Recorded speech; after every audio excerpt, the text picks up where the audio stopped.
Salam kejujuran. Alhamdulillah hari ini 29 Oktober 2025 masih diberi kesempatan hidup, sehat, jalan, dan melakukan aktivitas sehari-hari. Mari kita unboxing belanjaan. Ini tadi di swalayan, sikat gigi, minuman serbuk, dan roti. Ini totalnya 26.900. Artinya sekitar 20.000. Ininya lupa. Stiknya. Ini 3,5. Ini 20.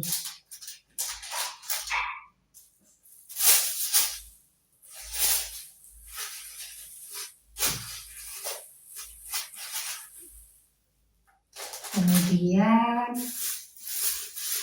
beli mangga, sekilonya 7.000. Beli 2 kilo, lebih dikit, jadinya 15.000. Lumayan, melepas dahaga.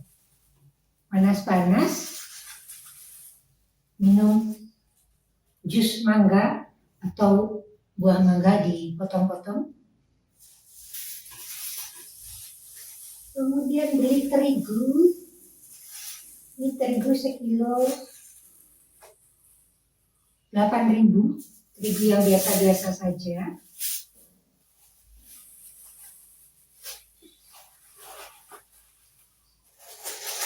Kemudian beli beras.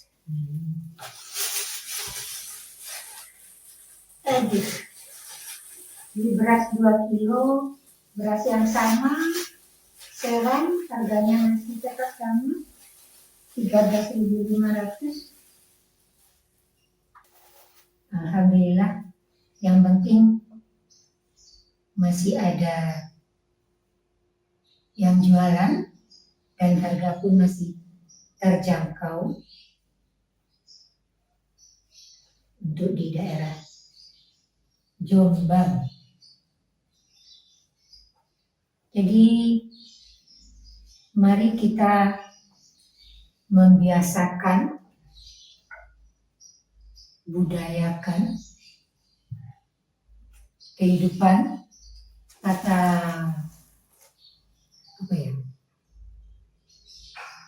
kita mulai kembali, kita tanamkan kembali nilai-nilai kejujuran di dalam diri kita. Kita mulai dari diri kita sendiri dan kita ajarkan kepada anak-anak kita.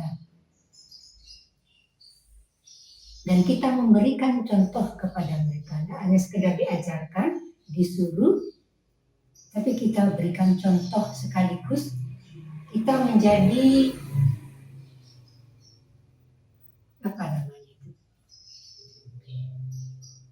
menjadi suri teladan, contoh perilaku yang langsung dilihat oleh anak-anak kita. Dipraktekkan di dalam rumah selama dia belum sekolah, masih kecil, sampai nanti ke sekolah kita tanamkan sungguh-sungguh, kita juga mencontohkannya dengan sungguh-sungguh. Kejujuran. Nomor 1, kejujuran. Dari kejujuran itu nanti bisa berkembang, bisa ditingkatkan, atau bisa memunculkan yang lain, yaitu disiplin, kerja keras, kesetiaan. Disiplin, kalau sudah sekolah, itu lebih pas kita menerapkannya karena ada rentang waktu. Kalau masuk jam 7, maka sebelum jam 7 anak sudah berada di sekolah. Bagaimana mendisiplinkannya? Malam sebelum tidur kita kasih tahu, tidur tidak boleh terlalu malam, maksimal jam 10 umpamanya. Atau mungkin kalau sudah SMA, tugas-tugas lebih berat, atau ada pekerjaan-pekerjaan tertentu, urusan sekolah, sampai jam 10, jam 11 belum selesai, kita kasih kelonggaran. Kita pantau terus. Kalau nggak ada kegiatan, mungkin jam 9 tidur, biar besok pagi bangun jam 5, nggak ngantuan, langsung mandi, sehat, segar, persiapan ke sekolah, sebelum jam 7 sudah nyampe di sekolah, sehingga tidak terlambat. Itu kita tanamkan terus, ayo udah jam 9 malam tidur dulu, besok sekolah pagi. Tiap hari mulai dari sejak kecil, kita ajarkan terus kepada anak untuk tetap menerapkan. Salah satu contohnya adalah tidur malam hari jam 9, paling lambat jam 10, sehingga bangun jam 5, anak mandi, segar, berangkat ke sekolah, tidak ngantuan, nyampe di sekolah bergembira dengan teman-temannya, mengikuti pelajaran, mengerjakan tugas-tugas sekolah. Sehingga nggak ada istilah bangun tidur ngantuk, nggak mau sekolah, sebentar lagi. Kadang-kadang kita mendengar anak ngomong begitu. Mungkin juga bisa memancing emosi. Dari tadi sebentar lagi. Ini waktunya sudah mepet, ayo mandi. Ngantuk, bisa saja. Itu bisa saja terjadi terhadap anak maupun emosi kita. Tetapi kalau setiap hari, setiap saat itu terus ditanamkan, maka anak akan terbiasa dengan pola hidup, pola belajar, pola tidur yang diterapkan orang tua.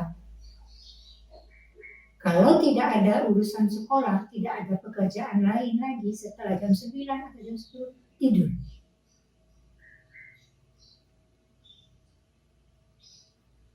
Sehingga nggak ada istilah itu untuk terlambat ke sekolah, ngantuk di sekolah. Itu salah satu cara menanamkan kejujurannya bahwa dia memang bangun tidur jam 9, bangun jam 5. Besok bangunkan jam 5 ya Ma, ya Bu. Besok bangunkan setengah 5 ya, lebih cepat dikit. Begitu dibangunkan, bangun anak, ayo bangun. Tadi janjinya minta dibangunkan jam setengah 5 pagi, udah setengah 5, bangun. Kenapa?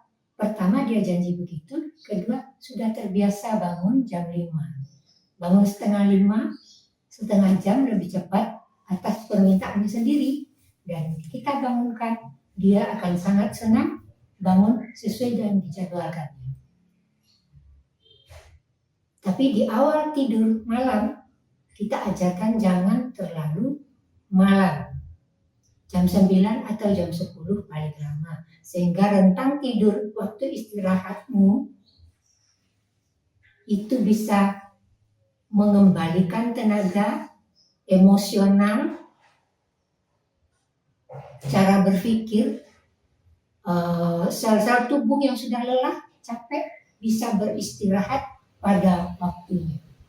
Sehingga besok bangun pagi, segar, sel tubuh sehat kembali, kuat kembali, sel-sel yang baru datang, sel yang rusak, mati dan terbuang melalui buang air besar, buang air kecil, melalui keringat, diganti sel-sel yang baru, semangat baru muncul, semangat berangkat ke sekolah, dan semangat melaksanakan kurikulum pengajaran yang disampaikan oleh guru di sekolah.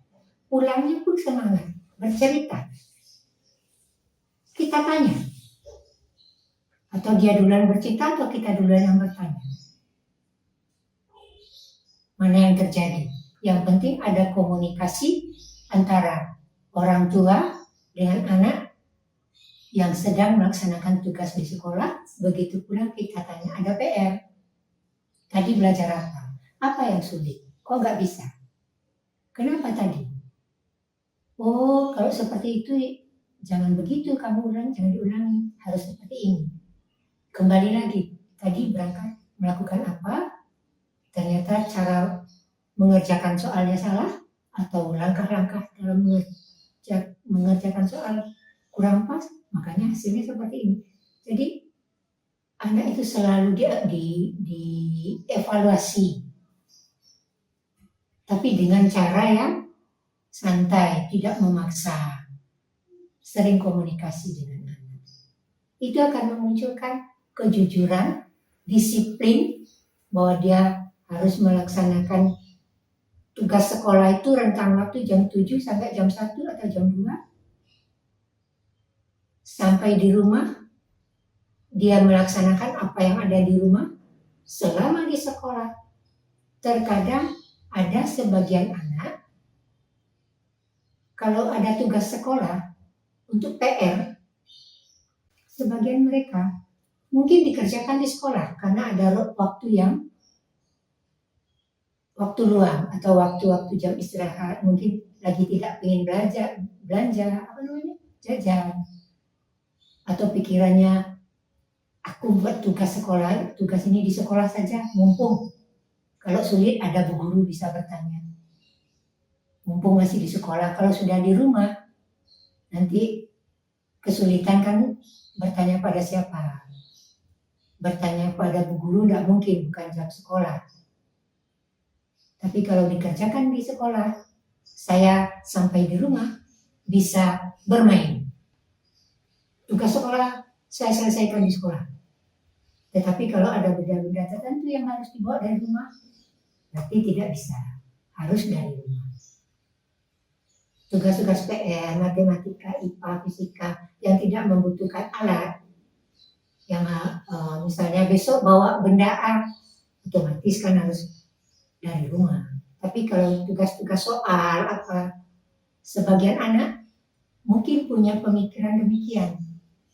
Tugas sekolah saya kerjakan di sekolah, di rumah saya bermain, di rumah urusan di rumah. Di sekolah seluruh urusan sekolah saya selesaikan di sekolah. Bisa saja anak punya pemikiran begitu, sehingga di rumah dia tidak mengerjakan PR-an. Ketika ditanya ada PR, enggak. Loh kok ada, sudah dikerjakan di sekolah.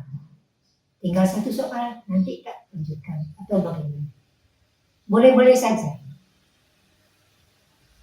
Tapi tetap kita pantau. Sudah dikerjakan, sudah di sekolah. Ternyata kan kita tidak tahu kan di sekolah. Kita lihat mana PR-nya, coba lihat. Buat apa sih tadi? Oh, tugas fisika. Oh, tugas biologi.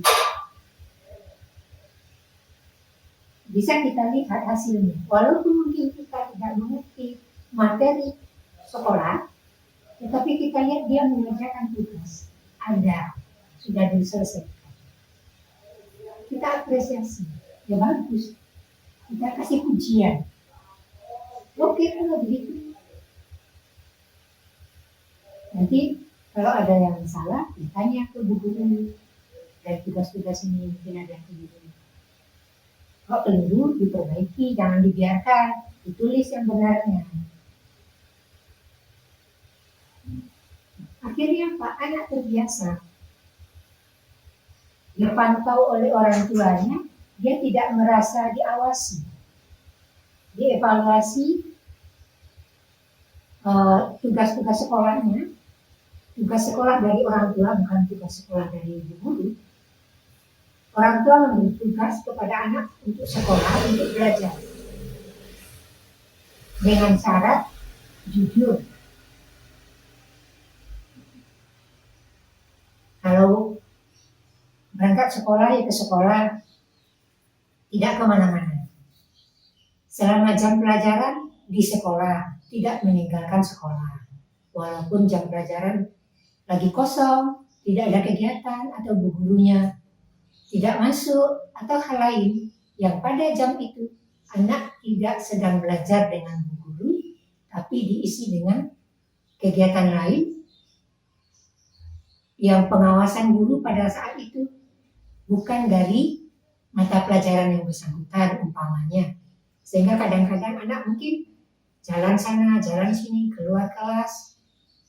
Tetapi selama anak tidak meninggalkan sekolah, itu yang kita pantau. Tidak apa ya kalau istilahnya. Kalau dulu istilahnya itu cabut jam pelajaran. Jam pelajaran, mata pelajaran A nggak mau masuk, keluar si anak. Bisa dia di kantin, bisa mungkin keluar dari gedung sekolah, lingkungan sekolah. Kenapa? Ya mungkin ada tugas yang tidak dikerjakan, atau tidak suka pelajarannya, atau hal-hal lain yang membuat dia meninggalkan jam pelajaran. Nah, untuk hal yang demikian, kita tanamkan pada anak, jangan lakukan itu. Karena jam pelajaran yang kamu tinggalkan, itu tidak bisa kembali. Tidak akan kembali, karena sudah berlalu jamnya. Dan kamu akan kehilangan beberapa materi pelajaran karena kamu tidak di dalam ruang kelas ketika guru sedang mengajarkan, ataupun ketika guru tidak mengajar, jam kosong, anak tidak meninggalkan sekolah. Kecuali ada hal tertentu atas izin bu guru atau pihak sekolah. Tetapi tanpa izin dari sekolah, dia kemudian meninggalkan gedung sekolah, lalu terjadi sesuatu yang negatif, resikonya pada anak sendiri, pada keluarga. Kenapa? Karena keluar meninggalkan sekolah tanpa izin. Jadi disiplin anak kita tanamkan terus.